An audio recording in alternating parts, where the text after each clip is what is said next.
The Acolyte trailer is here, and I'm feeling me some dark side. Marvel confirms a Nova project. Patty Jenkins is back at Star Wars, and DC gives Teen Titans the go-ahead for live action.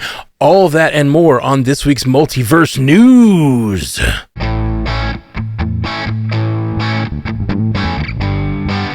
Welcome to Multiverse News, your source for information about all your favorite fictional universes. My name's Matthew Carroll, and with me today on the panel we have J. Scotty St. Clair. What is happening, J. Scotty? Salutations, I'm doing just swell. Good, buddy. And hey, Lee Hobbs. Hey, glad to be back on a hot week. Yeah, it's very piping hot week. Very. And Jay Sisson, how's it going, buddy? It's going good. Yeah, I'm excited too. Good to be back together with the band. You know, got the original four together. Mm-hmm. It's kind of like seeing the Beatles. Just like that. So much like that. I'm really happy to be back. Thank you guys for picking up my slack last week where I was, it was my mom's birthday and she doesn't ever get to go out. And that was the only day we had that week. So I was like, yeah, let's take her out for her birthday. So it was a lot of fun. Oh, it was very good. What a great son. Y'all putting up with me not being here. So we had some good guests. Yeah, for sure. So first thing we do is we read our 5-star review for this week from Apple Podcast. We have Raiwan sent us one. Been listening from the beginning of this podcast and really do enjoy the takes of Jay, Matt, Scotty, and Haley. They really do know their stuff and break everything down in an easy way to understand, and I genuinely look forward to this podcast coming out every week. Definitely subscribe and listen if you don't already, and keep up the good work, guys. Thank you, Raiwan. Appreciate you, buddy. Nice. A listener from Great Britain, too. Ooh. Some international 5 stars. Yeah. Michelin stars.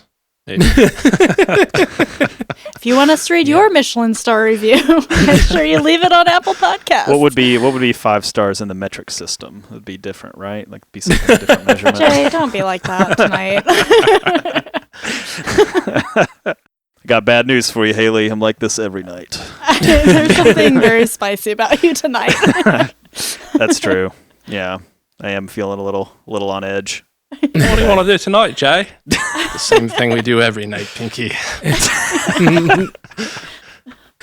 All right. Let's get into our first story. Lucasfilm released the first trailer for their upcoming live-action Star Wars series titled The Acolyte.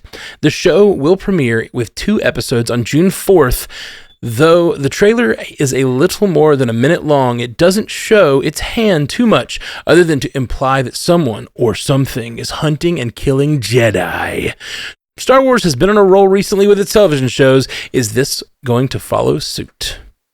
Yes, I'm so excited for The Acolyte. If you remember, I said it was going to be Sithy murdery Star Wars, and it looks like that's exactly what it's going to be. A lot of really unknown new characters in this show. This one's taking place during the High Republic era, which currently only exists in print form. I've talked about it before, but the High Republic is this 3-phase project that Lucasfilm has been doing over the last few years, and it's across different written mediums, so books, adult novels, young adult novels, junior novels, and a lot of comics, both like on Marvel's regular comic feed and on Dark Horse and some other imprints. So it's very, very cool. And this is the first show, movie, anything that we're getting out of that. And so far, there's only one character. It's the green-skinned character that we know exists in the print materials and in this show. Her name is Vernestra Rowe. And that's all I'll say about that. But I'm just really excited for something a little darker, kind of like Andor was, which went over really well with a lot of people. And of course, I'm always excited to go back to the galaxy far, far away. Yeah, we learned a lot from this trailer, I feel like, because this was a series that was really shrouded in mystery. Like, we knew it was going to take place as a prequel several years before the prequels themselves, and we knew that it was going to have something to do with the rise of the Sith.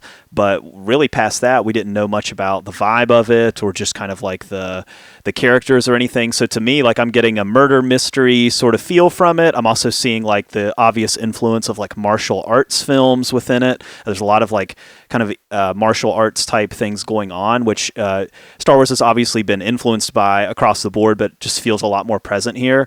So I think what's really interesting about Star Wars is just how they're finding these little cracks and crevices within this universe that they've created to tell these stories. Like you have this main story, and then you have the prequels, which are what they are, and then you have the sequel, which like I wasn't crazy about, especially the way that it ended. Like it had its moments, but did not like the way that it ended. And so you put that on paper, and it's like a lot of franchises would just reboot, right? They'd just be like, well, we've kind of fumbled the bag too much. It's time to reboot this thing. And they probably could have done that and gotten away with it. But instead, what they've decided to do is just find pieces within the universe between films to continue to fill in the story and tell new stories. And they've been really successful with that. Like The Mandalorian, obviously, Ahsoka, Andor, like these are all stories that aren't reinventing the canon. They're not trying to like retcon the prequels and the sequels. They're just telling their own stories where they are, and they're doing it really successfully. So for me, that's what makes me most excited about this, is just seeing how this new leadership at Lucasfilm has really, I feel like, put them in a really strong creative direction. And to me, like this has the potential to do something that the other shows haven't done, which haven't been super, besides Ahsoka, haven't been super Jedi heavy. This one seems like it's going to be completely Jedi heavy. And as we continue to expand that lore, and James Mangold brings in his even earlier prequel, I think we've got a lot happening here when it comes to just understanding who the Jedi are and what's going on with the rise of the Jedi and the rise of the Sith ultimately. I really like what you're saying, Jay, and I think it's really cool the way they're building this universe out like a chunk at a time, like these different eras and such. But I also I fear a little bit of like confusion from the audience. You know what I mean? Because we kind of know now that these stories are going to be being told out of order. I guess if you're a Star Wars fan, but it makes me really wonder, like, does the average person know at all? Like, are they going to watch this and go like, where is this? When is this? I mean, I didn't know when the Acolyte happened until I looked it up before the show. But like, and I wonder about people's how much they need to hold their hand through that sort of thing, because probably this is 100 years was what the internet told me before episode 1, somewhere in that range, which is like, that's so cool. I love the idea of a whole new place, but at the same time, when you've got all these shows coming out concurrently, and you're building toward this like Mando Snips movie or whatever. As the Hollywood Reporter called it, Grogo and Mandalorian. They did. I noticed that too, Grogo. You can hire me, Hollywood Reporter. I'll edit for you. Like, you've got all that going on, and people are going to think this is with that, and this may go with this over here, and the fact that it's all over it's confusing to people, but not to us. I don't think, and I love the idea though. I think it's really cool. What did I think of this trailer, you ask? I could like it a lot. No. But in all seriousness, I really think the last couple of days of marketing, the 1-2 punch between the poster we got as well as this trailer, really did make me go from being excited to really having my like hype go through the roof. Like, we had heard previous comments that this series was kind of pitched as Frozen meets Kill Bill, and I was kind of hoping that it would lean more into the Kill Bill aspect of that. And this trailer seems to be just that. Not only are we kind of seeing what, for my purposes, seems to be a revenge tale with the hunting of these Jedi, but it also, just the imagery on display here is a much more mature and dark tone. So while Star Wars is for kids and it's for the whole family, I think this might be one of the first times we're actually seeing a series that might be for, not every member of your family. This is going to be for a more mature audience, and that really excites me. I think, Andor actually kind of did a similar thing there, but if I did have, one little gripe to bring up, because I have to be that guy, there was the one, epic shot of like the Jedi all igniting their lightsabers, and it was just like the lighting looked a little flat, looked a little TV budget for me. The costumes looked a little TV budget. I wondered, is this one of those volume shots? Are they being a little too reliant on the volume? But there's still time. June 4th is quickly approaching, but hopefully they can really make this thing shine, because I think it has the potential to really bring in a whole new audience, or maybe some of the audience members that they may have lost along the way. Jay, you and I talked a lot when Ahsoka was on about, will people be lost watching this show? And I think one of the things that's helping Star Wars excel on Disney Plus, where maybe Marvel didn't, is that they aren't making things necessarily so that you need your hand held, and they're kind of assuming that people don't know exactly what's going on. And it's kind of like, well, if you know this little thing that was said or shown on screen, and like if you know it's an Easter egg, then you know, and you're like, you geek out, like, we do. But if you don't know, it doesn't hinder you from enjoying the thing. And I read an interview on StarWars.com today with the showrunner of The Acolyte, and she said, you don't need to know anything about the High Republic, like book stuff going in. And I think that's smart because it's a vast project of material. And so not a lot of people have probably read every single thing. I haven't read every single thing because it's so much to take in. And so I think this show being so unique and singular, I don't think it will make it difficult for the audience to understand where and when we are in the Star Wars timeline. Yeah, well, and Ahsoka had Rebels kind of always in the background, as like this extra thing, and all the characters are coming from that show. And like I hadn't seen Rebels, and I did find I did struggle a little bit at times, like, and I'm used to keeping up with stuff, but I was having myself catching myself pulling up like Wikipedia, during the episode, like, who's this guy again? Like, when did he come? Like stuff like that, which was fine. I mean, I felt like they handled it as good as they could for someone who hadn't seen those characters before. But for this, what it's got going for it, apart from that, is that this is literally an unexplored area outside of the EU stuff. I mean, on screen, we've never seen this era before. So it just gives you like a wide range of possibilities in what you want to do, and you don't necessarily have to be like super beholden to something. Yeah. Before we move on, I do think we need to mention like the supporting cast. It's really like a who's who of the sci-fi genre. We got the guy from Squid Game, Lee Jung-jae, Daphne Keane, X-23, and of course Trinity from The Matrix, Carrie-Anne Moss. Yeah. Yeah. It looks rad. It looks really rad. Particularly the story. I agree with Scotty that I thought some of the like lighting looked a little cheap or something, but I'm hoping that'll improve. But yeah, the story is just what I'm pumped about. Just something totally different, and it seems like you guess somebody said a murder mystery or something like that. Some sort of just mystery of some darkness rising in a time of light. That sounds fun. It's just a different thing. We normally see light trying to rise in a time of darkness. It's the inversion of that, and I think that's pretty fun. All right, up next, Marvel Studios head of streaming, television, and animation, Brad Winderbaum, confirmed that the character of Richard Rider / Nova has a project in development. Winderbaum qualified the statement by saying that Marvel Studios is running more like a traditional TV studio and that things can change. Who wants to see this cosmic superhero on whatever screen we can get? Yeah, I definitely want to see it, but I think the important takeaway here, not to be like the Debbie Downer, but the important takeaway here is that this is in no way a confirmation that there is a project, right? And sometimes we run with these things and we're like, yes, this means Nova's coming in 2026 or whatever. But really, we kind of have to zoom out on it and realize like Marvel is going through a phase right now. They're really working on retooling. They're working on really focusing the spotlight on a few characters rather than a lot. Winderbaum has been quoted a lot in this particular interview. This was with comicbook.com. And in the interview, he talks about how he says the thing that we all suspected, which is that when Disney Plus started, Marvel Studios was really under orders to try to fill it with as much content as possible. And that is something that we just have always suspected, but no one has said out loud. And so there is a shift here in Marvel Studios to like, how can we sort of bring that spotlight down on the Fantastic Four or on Captain America or on, whatever, and try to just really hone in on that and try to not really develop a lot of the side characters as much.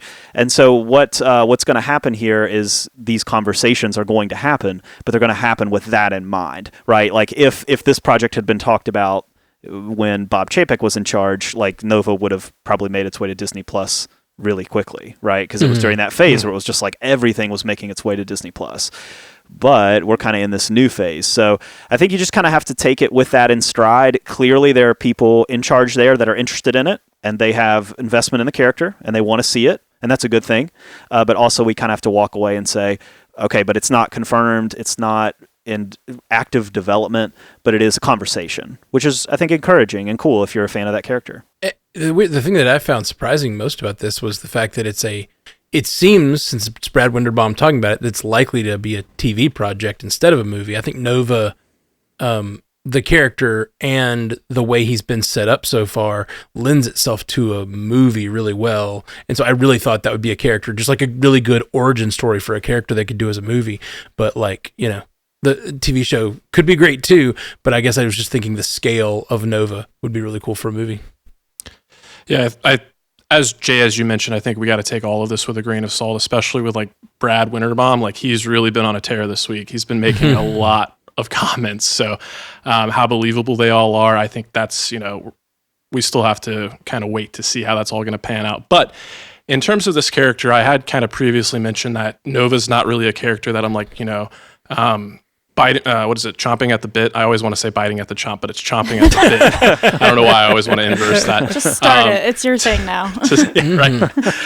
To see. But I really do think there is an opportunity to take this character, and with like the comments of like all these previous opportunities they had to introduce him, like there's an opportunity to really leverage this character and think about the audience in mind, and how, yeah, we're kind of making this transition away from Disney Plus and those series. But if we utilize these Disney Plus series in the right way and make them for the right audience, like the diehards, like I think Nova's like the perfect kind of character that can, you know, revisit the existing fabric, landscape, and history of the MCU and kind of look at it through a different lens or a different perspective, and almost kind of be like in-game, a little bit revisiting certain moments, but with more context, and especially like, you know, the landscape of the Marvel Cinematic Universe, like the cosmic side, like we spent a fair amount of time there, but there's a lot of like culture there that has not really been fleshed out, like the Nova Corps, even the Kree, and like all of the other galactic denizens out there. Like how did the Infinity War impact them? Like I would love to see that stuff. And like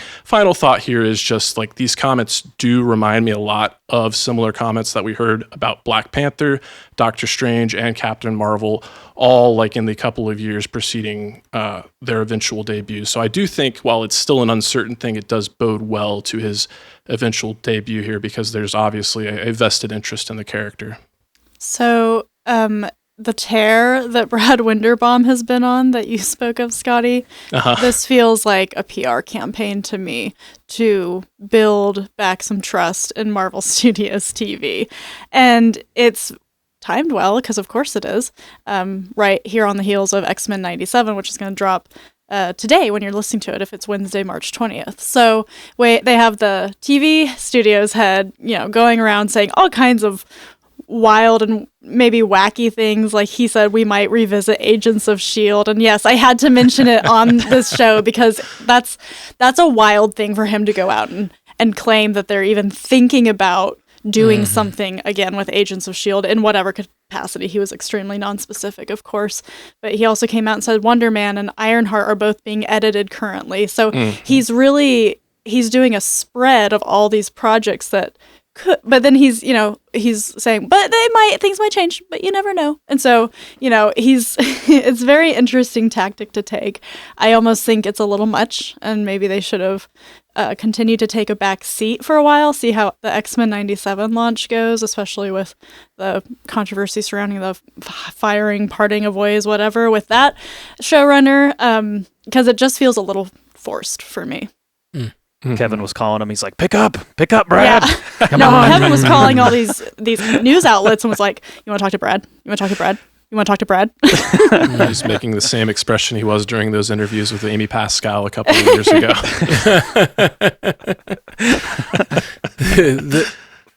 The last thing I want to say about the Nova thing is the inciting incident of this show / movie basically has to be the destruction of Xandar by Thanos, and I feel like that is like a big missing set piece we didn't have in Infinity War, and it's just like that is such a hook, like starting a show with Thanos and like the destruction that he wrought, and then like, you know, and then poor Nova makes it back to the last Nova, Richard Rider, makes it back to his people. He's the only one alive left, and then half of them disappear, you know, like it's just such a maybe he disappears, you know, and then it's like comes back 5 years later still with all that power.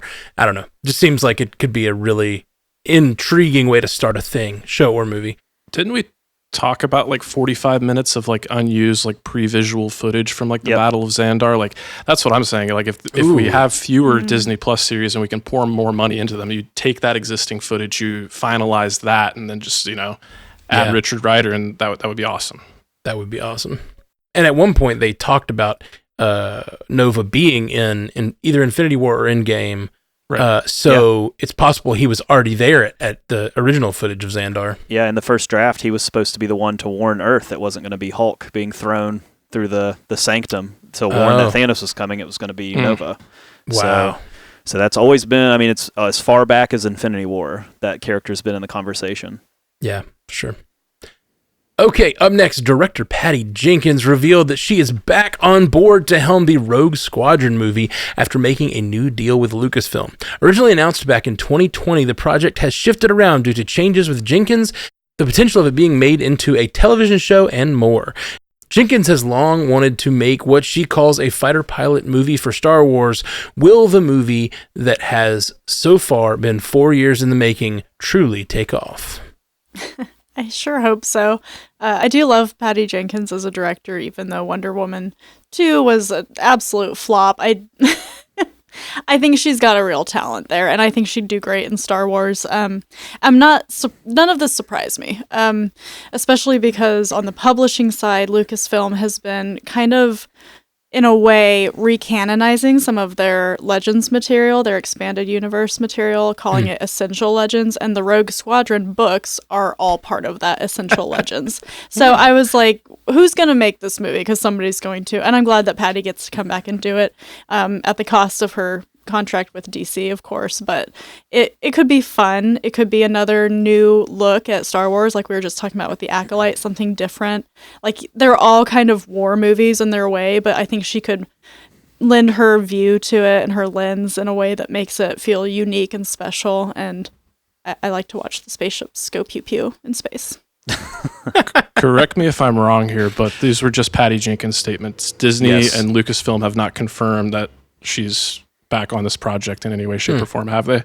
No, they have not, which makes me, I mean, so we know that she's going to get paid for a screenplay, but we don't know if it's going to, that doesn't necessarily mean the movie's going to happen. You know what I mean? So it kind of, it would need to be officially announced by the studio itself. So yeah, this was all her. Sometimes people will do that if they're really trying to drum up support for something that they have kind of happening, right?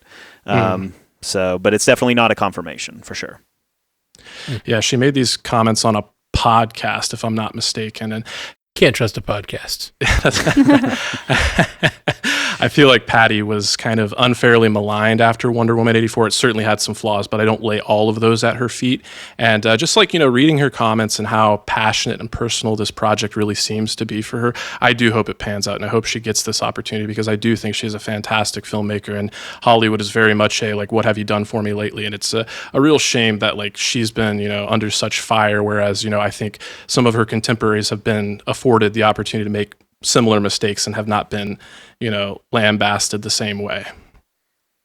Absolutely.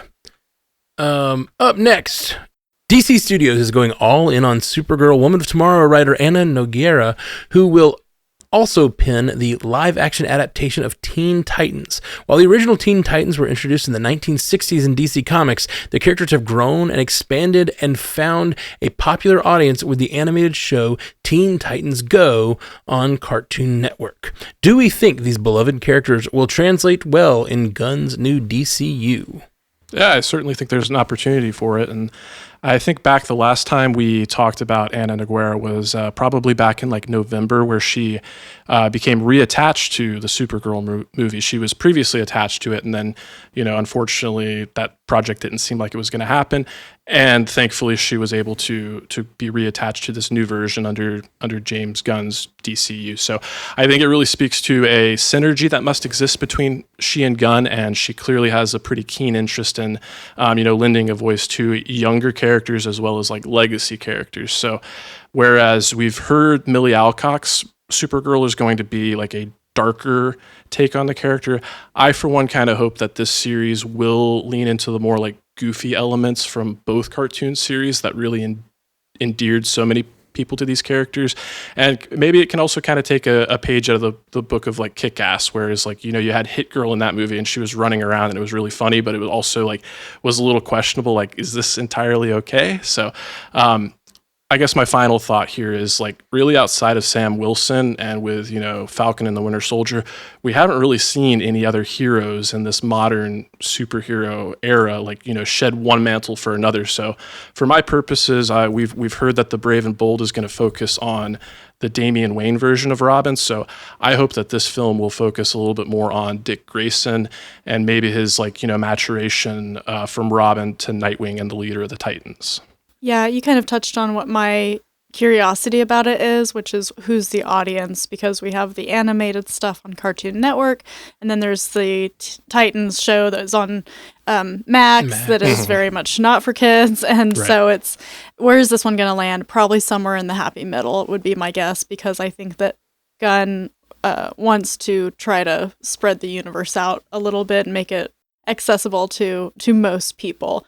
I think it's a great way to already back build your heroes because these are obviously the sidekicks of some of the better known DC heroes, and then some newer ones that they added like Raven and Starfire and stuff like that. So it sounds fun from what little we know about it.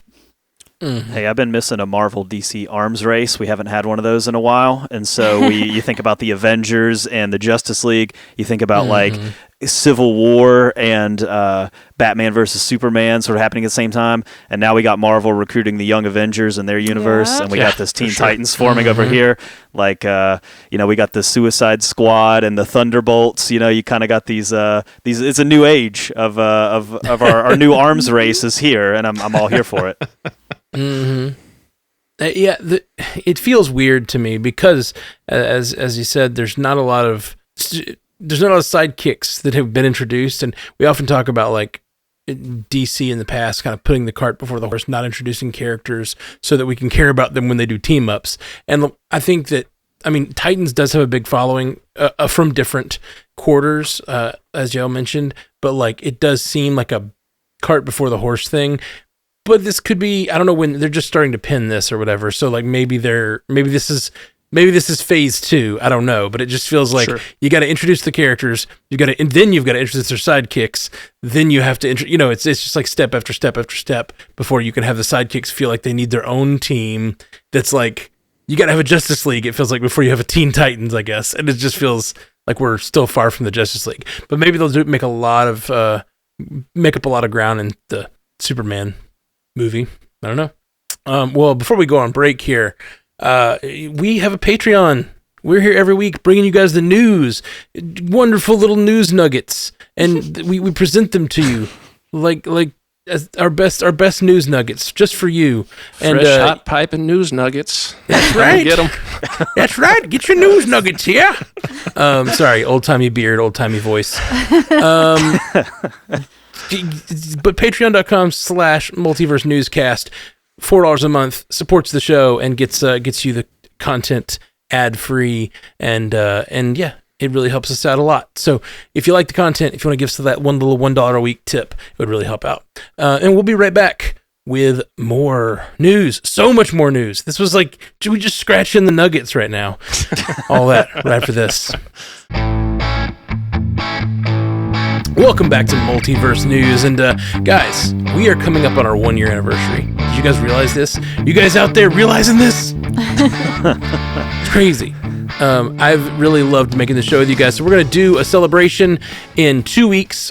April 2nd, we're going to be doing our normal live show, and we're going to do a celebration, and we're going to do some giveaways for people watching and some giveaways for people that go and do some 5-star reviews for us in the next couple weeks. So do a bunch of 5-star reviews. We're going to give away bigger prizes and probably lots of them. It's our 1-year anniversary. We're going to do a big blowout right there in the Twitch stream, and we're probably going to stream it on YouTube as well.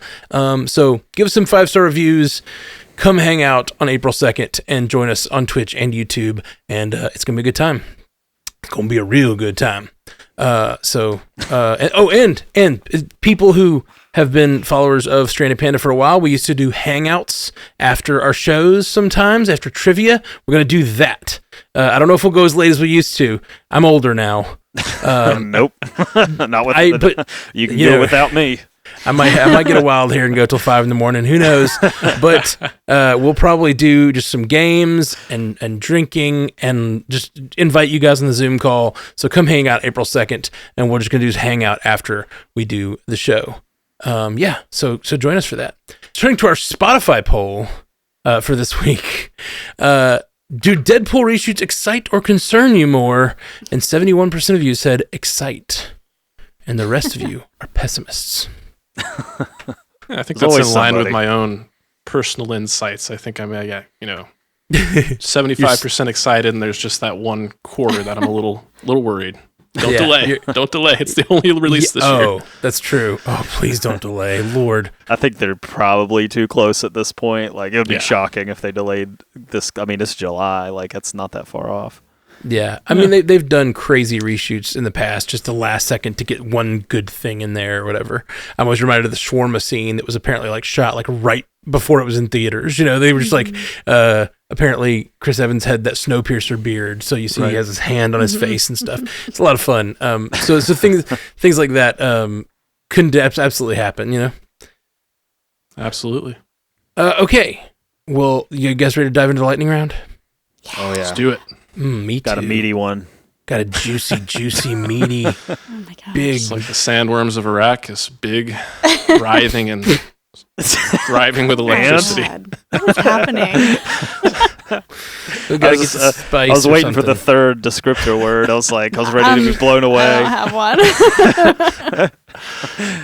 I don't want to get us banned on Twitch. All right, lightning round. You guys know what we do here. I'm gonna tell you a story, and then you have to claim it with your name and yell it out, buzz in with your name, and then you get to give your take on that. And once per lightning round, you get a rebuttal. So here we go. Venom 3 is officially titled Venom: The Last Dance, and the release date for the film has scooched up from November 8th to October 25th. Jay, Last Dance, does that mean that this is the last outing as Tom Hardy's Venom?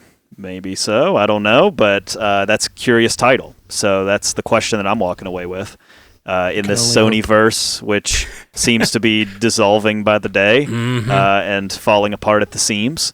Are they going to take what is most likely their most successful? Oh man, yeah. Are they going to take their most successful property and send it out? I don't know, but I think it's an interesting time for the Sonyverse right now, and Venom. Not saying it's the last one, but The Last Dance is just an interesting title. Mm-hmm. I'm going to give my regrettal, which is my regretful rebuttal, because I know I'm going to need it later, and I'm using it anyway. I think this spells the end for the Sonyverse, right, Jay? Like, this has to. I feel like they're so down. Craven could be Craven's amazing. not going to do well. It's not going to do well. Craven could be the best movie the best Marvel movie ever made, and it would get cult status, and we'd go, hey, that Craven movie's awesome. But it will not save this universe. Like, nothing will save this universe. And if you lose Tom Hardy, if this is the last one, that's the only thing that's been successful. It made $800 million, that first movie. Like, it was successful, that first one. And the second one made $500 million. They're not bad financially, and a lot of people liked them well enough. I remember when they came out, seeing people who were not geeky, like just friends of mine who grew up watching or reading Marvel comics, who that aren't really fans of the stuff now. Like, all my musician friends are like, "Oh, I loved Venom. That was awesome." And I'm just like, "Cool, man. it's cool. It's okay." So yeah, I think it had an audience. So losing that, I really do think spells the end for the Sonyverse. So yeah, we'll see.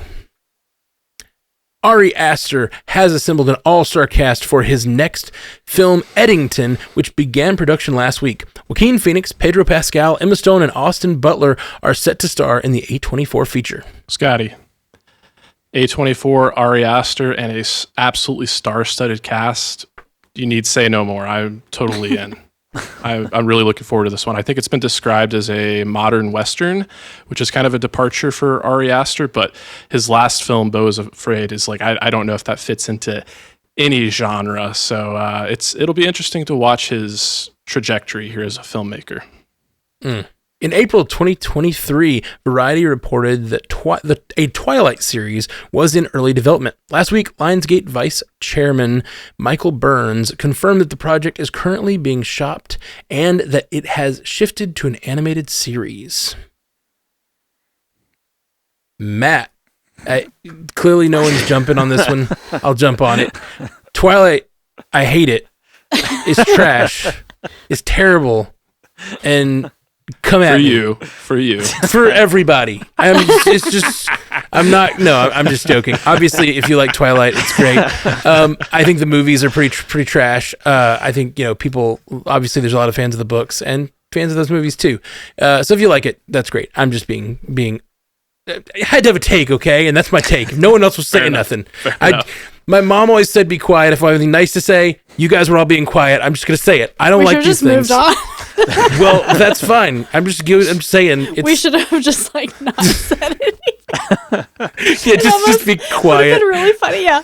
Next New story. Lines adaptation of Stephen King's Salem's Lot. Let me just say that. Yeah, moving it to. I feel like this. My take really though is that I feel like I'm hearing a lot of these kinds of things. Like this movie is turning into a TV show. This TV show is turning into an animated series. Not to say those are all downgrades necessarily, but they are often financial downgrades. They're making smaller bets, and it just seems like a lot of these studios, a lot of the streaming services, and a lot of the studios are just kind of this one's going from theater. Was going to be a theatrical release. Now it's going to be a streaming service, a release only. It just seems like they're making smaller bets, which I think is what is inevitably going to have to happen as the purges continue. So I think this is probably related to all of those others. New Line's adaptation of Stephen King's Salem's Lot has been removed from Warner Brothers' theatrical release schedule and will now debut on Max sometime later this year. It and Annabelle writer Gary Dauberman wrote and directed the film, which has been in flux since the Warner Brothers and Discovery merger. Speaking of, Scotty. Oh, go ahead, Jay. Oh, I was just going to say that we're getting scary close to some Batgirl / Coyote versus Acme territory here. We got this movie. It's done. Stephen King himself came out and said that he really liked it and thought it did his story justice, and he gave it a ringing endorsement. And then for it to all of a sudden, we're not going to put it in theaters, we're going to put it on Max. It's that is one step away from tax write-off. So, hopefully it makes it. We don't know anything about it. We don't know a release date. We don't know anything past just that it is an adaptation of Salem's Lot.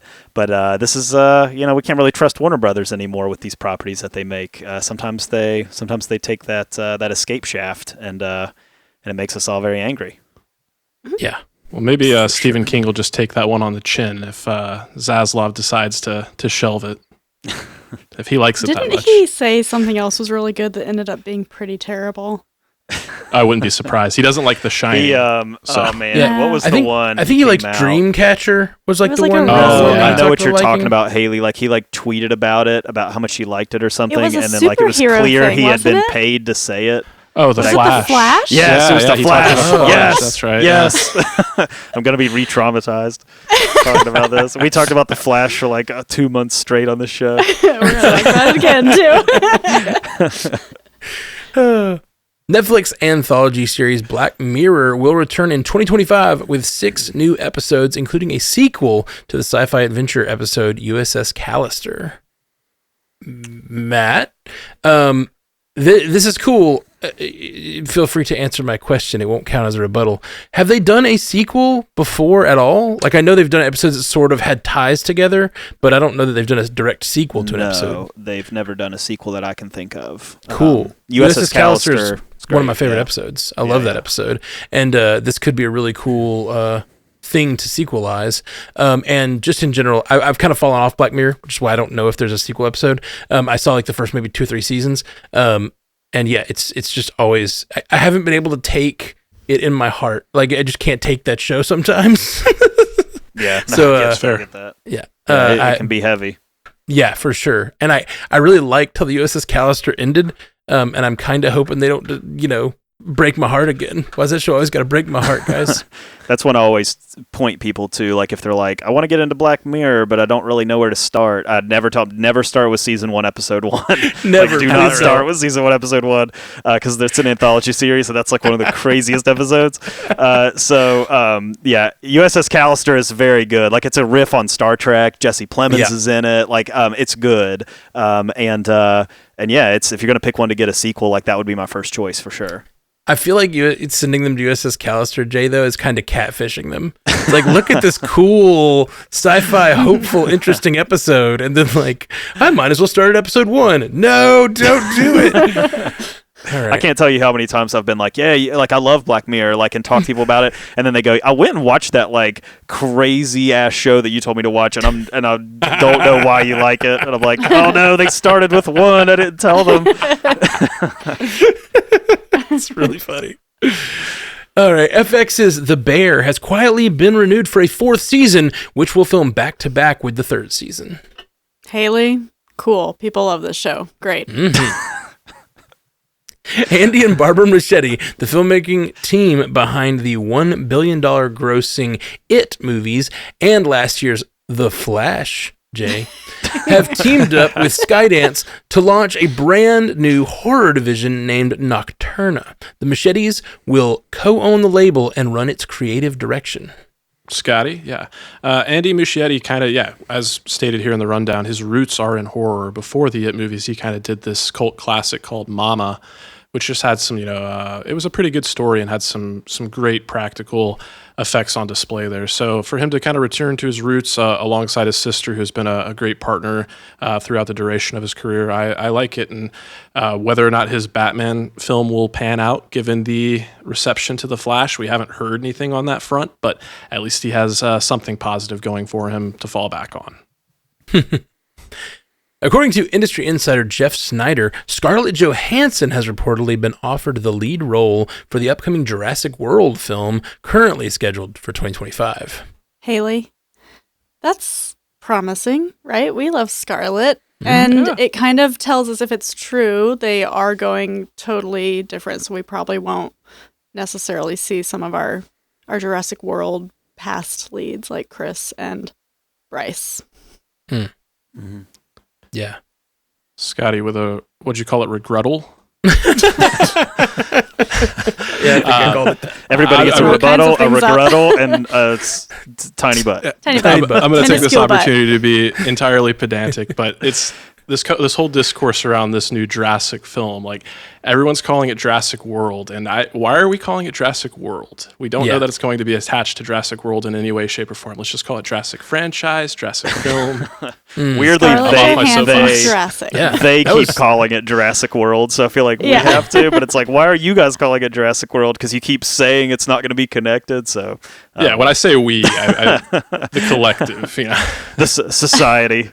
Yeah. Jay Scotty, I think you're totally right. That was really pedantic. Yeah. Thank you.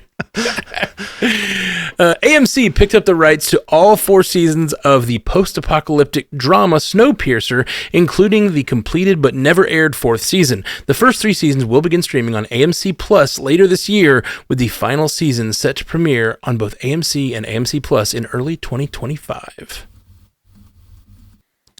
Scotty, did anybody watch this thing?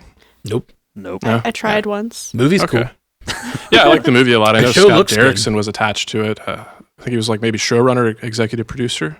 The show has David Diggs in it, or is that the movie?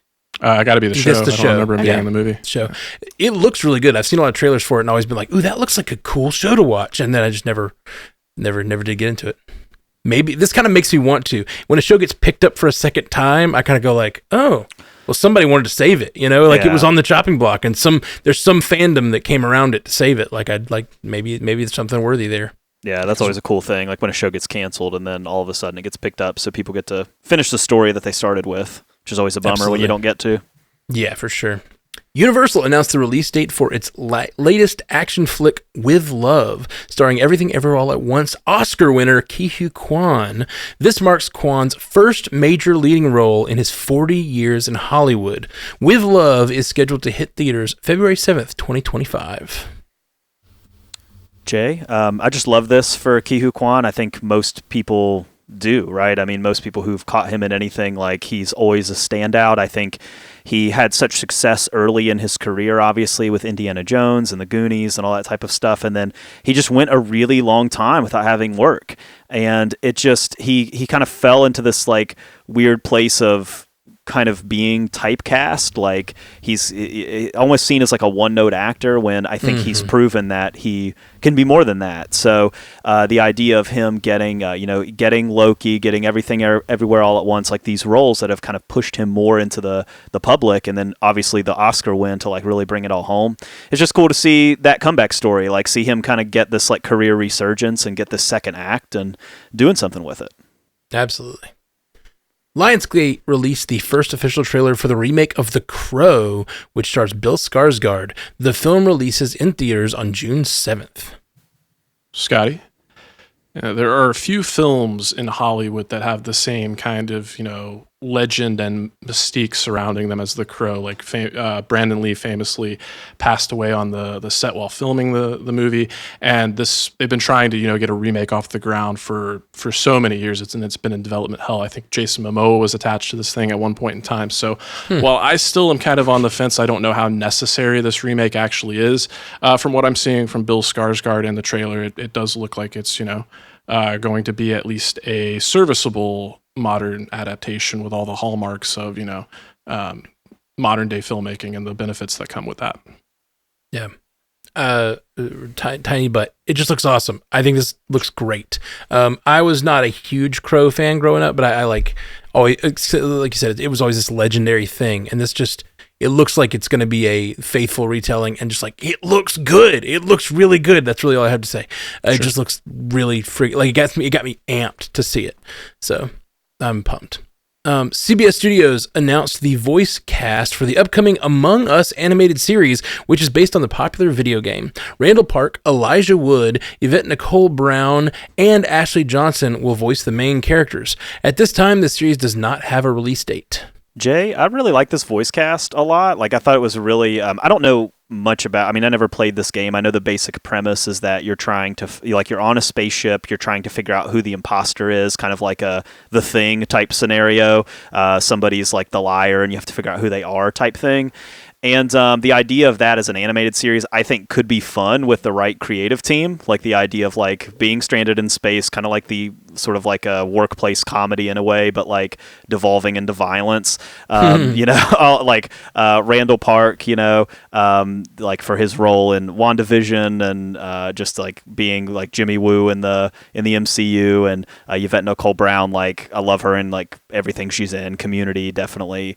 Elijah Wood, and then Ashley Johnson voiced Ellie in The Last of Us, the video game, and she appeared in the show. Like, so these are like some people with some chops, and I think it's a cool cast. Like, it definitely, like, I had 0% interest in this, and then I saw the cast, and it's definitely been raised a little bit.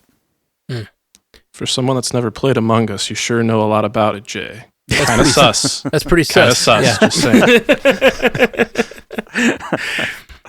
Speaking in an interview with Collider, Nicolas Cage confirmed that he is currently speaking to the creative team behind Prime Video's upcoming SpiderMan Noir series, saying, "We've been talking. Nothing is definitive yet. It's just a conversation." Did you guys hear that? He was on the podcast. We're that good. It was pretty good. Thanks, Nicholas. That was like Nicolas Cage through Andy Samberg. That was not a good Nicolas Cage. It was good. It was good. Give yourself some credit. Haley, I'll go. I hope that they sign him for this, because I really do want him to be Spider-Man Noir again.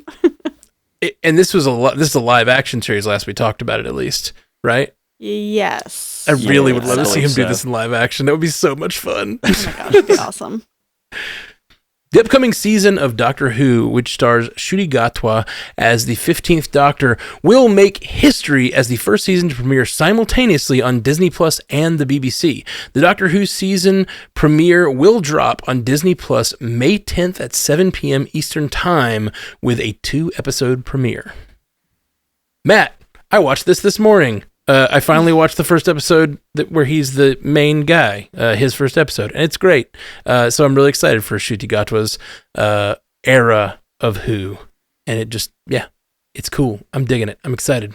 Harry Potter actress Miriam Margolyes, speaking in an interview with News Corp Australia, confirmed that she turned down a role in Marvel Studios' upcoming series Agatha. She said, "I don't like America, and I didn't want to be in Georgia for 4 months. So I just said, well, I want £1 million.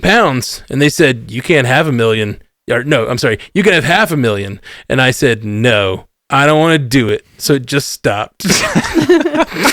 Haley. I think that Miriam is one of what they're referring to as the dames over there, which is Maggie Smith and Judi Dench, and I think Miriam's one of the other ones. And if you see the clips of them on Instagram, their little table round chats, it's hysterical. It's comedy gold. Those ladies are amazing. But I think this is funny that instead of just saying no, she didn't want to do it. She was like, well, I'll play with them. I'll be like, hey, give me £1 million. Like, just say no if you don't want to do it. It's hilarious. I'm going to pull out the rebuttal for this one. Like, what's amazing to me is that we've gone an entire year almost of Multiverse news, and we've never said her name on this podcast. And now in back-to-back weeks, we've talked about, because last week she like really angered a lot of Harry Potter fans because they asked her about, you know, people who were fans of the show, and she was like, people who are adults and fans of Harry Potter need to get over it. It's a show for kids. Like, it was on 20 years ago or whatever. And so, you know, we were talking about that in the lightning round last week about how, you know, like, hey, you just kind of don't take it too personally, you know, or whatever was the conclusion that we came to. But it's just funny to me that, like, we're just going to have like a Miriam's Corner every week now, you know. We're just going to have to find like these like just loose, totally like loose cannon balls that she's firing off and just talk about them every week. Courtney says in the chat that she has a travel show with Alan Cummings. That sounds amazing. Marvel Comics announced 3 new X-Men core titles will be published. The books will be titled X-Men, coming out on July 10th, Uncanny X-Men, coming out on August 7th, and Exceptional X-Men, coming out on September 4th. Haley, they're really riding that X-Men 97 wave. They're relaunching their most popular team in Marvel Comics history, I'd argue, besides the Fantastic Four. These are led by some great writers. Jed MacKay, notably, is going to be doing X-Men, that first one, and he's really well known for his Avengers stuff and all kinds of other writing at Marvel Comics. So hopefully if you love X-Men, hopefully you like these. I don't know anything about what they're going to be like, but then too, if you want to get into X-Men, because I personally find it very daunting to try to get into X-Men comics, this might be a great way for you to start with some brand new ones. The trailer for Zack Snyder's Rebel Moon Part 2, The Scargiver, released on March 18th. The movie will premiere on Netflix on April 19th. Scotty, did anyone watch this thing? I watched the trailer. And have you seen a Zack Snyder trailer before? Then you've seen this trailer. Yeah, I mean, it's the last one. So the last trailer for Rebel Moon Part 1, we joked that it was like if you told ChatGPT to make a Zack Snyder trailer, this is what it would make. This one is almost more of that. Like, this is like even bigger. It's like you did that, but then it made it, but then you told the prompt, like, do that, but make it more Zack Snyder. Like, that's what this trailer is. So is it all in slow motion? a large degree of it. I mean, it's very action heavy. We talked about, and I think one of the criticisms of this movie was like, hey, you can tell that this was a Star Wars pitch at one time, and you definitely can. This one is like even, like, I mean, the lightsabers are so spot on to lightsabers in this trailer. Like, it's unbelievable how lightsabery it is. So, you know, are you gonna watch this trailer and decide to get into Rebel Moon? Probably not. Like, if you were into Rebel Moon, you're probably excited. If you didn't like Rebel Moon, you're probably not like, I want to go watch that for 3 hours and continue that journey. So I think it's just kind of like, it's for the people who liked the first Rebel Moon, I guess. Man, I feel like I need to watch Rebel Moon now. That sounds fascinating. Like, when you're making a movie that you're clearly ripping off a thing you wrote for another franchise, like, what do you excise to make it less obvious? You know, like, does the Force exist in this world? I don't know. I haven't seen it, but it's like, I don't know. Like, you got to change some things around, but what was not so non-essential to your original pitch? You're like, what can you, like, it's similar to Seth MacFarlane pitched a Star Trek show and then went on to make the Orville. And it's very much, it feels like that's his Star Trek show, but they made slight changes to things that made it a little more interesting. So I'm really curious. That's cool. Yeah, I don't think Rebel Moon was as bad as it's been billed. It's certainly not a masterpiece by any stretch of the imagination. It's very dialogue heavy. Like it can be hard to get through if you're watching it late at night, and it's like, you're trying to kind of work through all this dialogue and you're trying to catch up, like, who's the bad guy, who's the good guy, who's this guy. So like, you really got to like know what you're getting yourself into. But I think it's worth. I mean, if the trailer piques your interest, I think it's worth going back and watching just to see if it's your shtick. But if you're not really, if it's not your thing, it's not. This is not going to convince you to love Zack Snyder style movies. Yeah. Eon Productions has reportedly given Aaron Taylor Johnson a formal offer for the role of James Bond. Haley. So. This news has sat with me all day long because it broke this morning, and I'm still not 100% sure how I feel about it. I don't feel like negative at all about it, but I don't feel like I've seen Aaron Taylor Johnson in enough things to say whether or not he'd make a good James Bond. If they're going for the opposite of Daniel Craig, then they absolutely like nailed that visually, but I don't have, like, I thought I'd have a really strong take by the time we got here, and of course I love James Bond, but I just don't know. Yeah. Scotty with a rebuttal? I didn't see this coming from anywhere, so my mind was really blown when I saw this, but I'm actually really pleased with it. I like Aaron Taylor Johnson a lot, and I just really wanted to take this rebuttal to recommend to everyone, if you really want a good showcasing for his range, check out Nocturnal Animals. He is chilling in that movie. He won the Golden Globe for that, I think, right? I don't know off the top of my head, but if not, he definitely deserved it. Yeah. Also throwing out a tiny butt. We were just talking about him yesterday on the MCU cast, and like Ashley was saying how like she was worried that when she watched Kraven she'd just see Quicksilver or whatever, and I was like, but I think about him in that Kraven trailer and Quicksilver, and then all the way back to Kick-Ass, and it's like those don't feel like the same character at all. So I really do, like, even in his like, superhero roles seem like they are just so different. And I don't like watch that trailer. I don't even see any of the characters he's previously played. So it really makes me interested to see like how big his range is, because James Bond is a totally different hero direction. So I'm pumped for it too. It makes me think of when George Lazenby was James Bond, his one outing on Her Majesty's Secret Service. He was very much the Playboy Bond. I could see Aaron Taylor Johnson doing that, but I just don't know. We'll see. Cool. It's a really interesting comparison. I like that. Yeah. Warner Brothers has released a new official trailer for Furiosa, the prequel film for Mad Max Fury Road that stars Anya Taylor-Joy and Chris Hemsworth. The movie will drop in theaters on May 24th. Scotty, looks good. I don't need to see any more. Let's go. Stop showing me. Yeah, tiny, but I thought they did too much. Yeah. I thought they did too much. It's a lot. Chris Hemsworth looks really fun, though. Yeah. So fun. A new Popeye the Sailor Man live-action film is being developed by Chernin Entertainment and is in the process of being shopped around to studios. Who put this in there? This was a last-minute addition by yours truly. It was a Variety exclusive. And my real take is, if they cast Chris Pratt, I swear. That it's so inevitable. Like, that's the most inevitable thing I've ever heard in my entire life. Like 1,000%. Yeah. That's exactly what I thought when I heard this story. I can just hear him now being like, "Get me some spinach." Like, but it's just his voice. He's not changing the voice. No. Got. It's a good thing he's not a method actor, because between all the lasagna and the spinach. Man, they balance each other out. Maybe he'd go back to Fat Pratt, and we'd have Funny Pratt back from Parks and Rec. Sorry, I don't mean to say fat. It's awful, but that's how people refer to him back when he was on Parks and Rec. Yeah, I still think he's really funny, but he doesn't I think his image now is as a leading man, and he doesn't let himself get as silly and as when you hear him in outtakes, he's just not as. He doesn't make as big of swings as he used to. It's he's being protective of his image now, and I think that's the worst thing for comedy. Totally. Yeah. All right. Well, that's the show. That's the things. Join us in 2 weeks. We'll have more details next week. But join us in 2 weeks for our 1-year anniversary.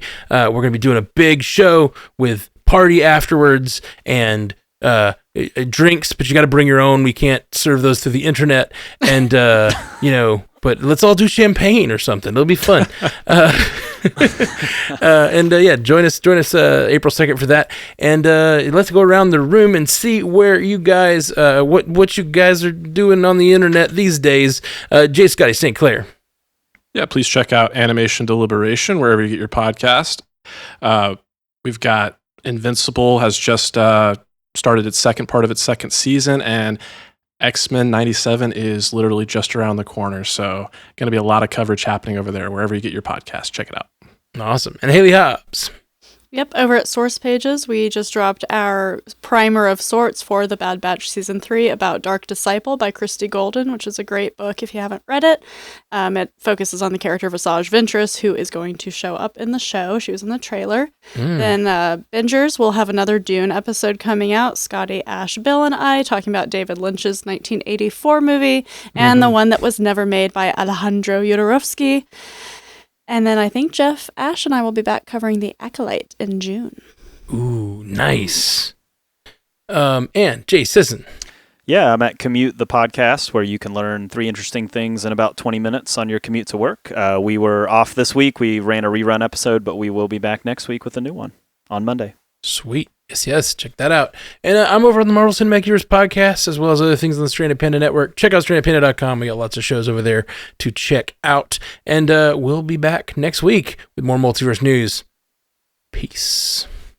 You stay classy, Multiverse.